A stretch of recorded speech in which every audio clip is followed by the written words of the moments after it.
AMLO. AMLO is the leftist president of Mexico. AMLO is claiming that he's got a photograph of a Mayan mythological forest sprite in the woods. Far from the craziest thing AMLO has ever said. He says, I'm not going to read it in Spanish. My Espanol is muy mal. I'll just share the Google translation. I share 2 photos of our supervision of the Mayan train works, one taken by an engineer 3 days ago, apparently from an alux, another by Diego Prieto, of a splendid pre-Hispanic sculpture in Ekbalam. Everything is mystical. So he's got these 2 photos, one of this weird thing up in the tree with 2 eyes sticking out that does look kind of weird, like a little weird Mexican elf type thing, and then the other of a sculpture of this kind of creature. And it seems as though the Mexican president is suggesting that such creatures exist. And I know this is an unpopular opinion here. I don't think it's that crazy. I think about all the insane things that people believe today, that all the scientific people believe today.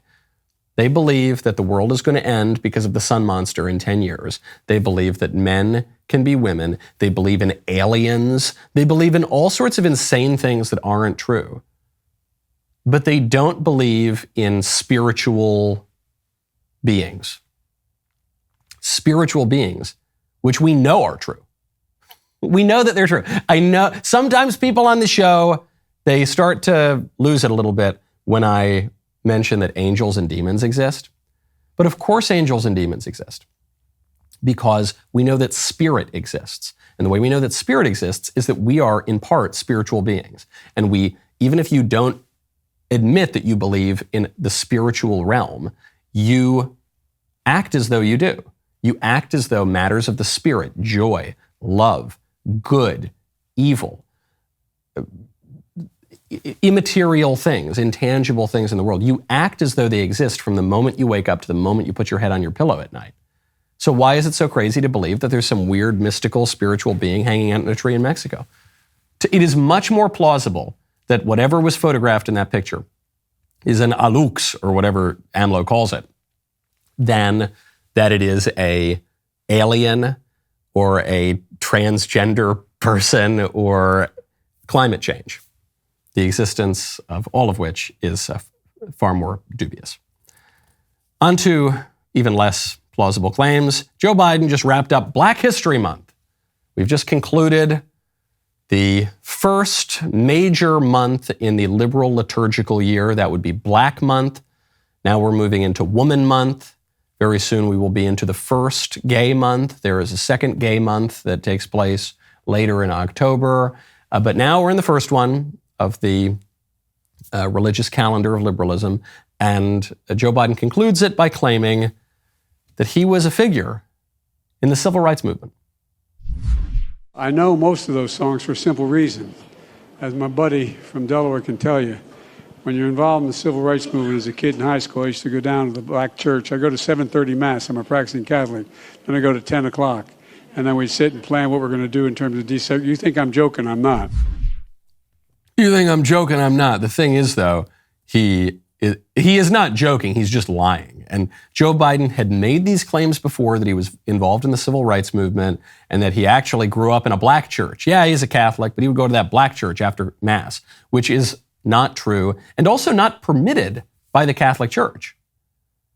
Not because the other church was black, but because it's Protestant. If you're a practicing Catholic, you're not allowed to participate in the religious services of other religions. So not that Joe Biden is the most meticulous and observant Catholic in the world, far from it, but it was just obviously bogus. And in fact, he's admitted that it was bogus.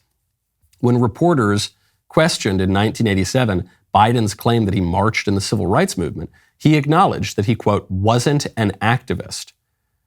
And he said that his most significant experience with civil rights as a young man was when he worked at a mostly black swimming pool as a college sophomore in 1962. So he's admitted that in the past. And in fact, people who worked at and helped to run the black church that he's talking about have gone on the record to say, yeah, Joe Biden wasn't here. He later became friends with the pastor when he was in politics, but he wasn't here. That's just totally made up. And that's Joe Biden. Lies effortlessly. He lies so effortlessly that I think half the time he probably isn't even aware that he's lying.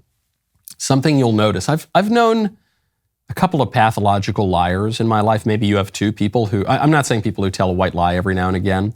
I'm saying people who lie as a matter of course. People whose word you cannot trust ever. And what's really crazy about these people is they don't even seem to know the difference between truth and lies. It's all kind of the same for them. And that's certainly the case for Joe Biden.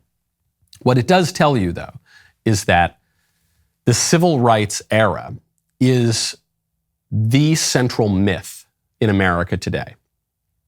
We were just talking about mythological creatures down in Mexico. The civil rights era is the central myth, more than the American Revolution, more than the Mayflower, more than the Civil War, the civil rights era. When I say myth, I don't mean that it didn't happen. I don't mean that it doesn't have an historical basis.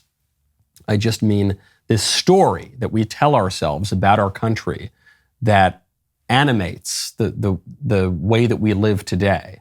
That all comes from the civil rights movement. And actually, there was a great book a few years ago by Christopher Caldwell at the Claremont Institute called Age of Entitlement, who argues that the civil rights laws created a parallel constitution, in many ways supplanted the old U.S. Constitution.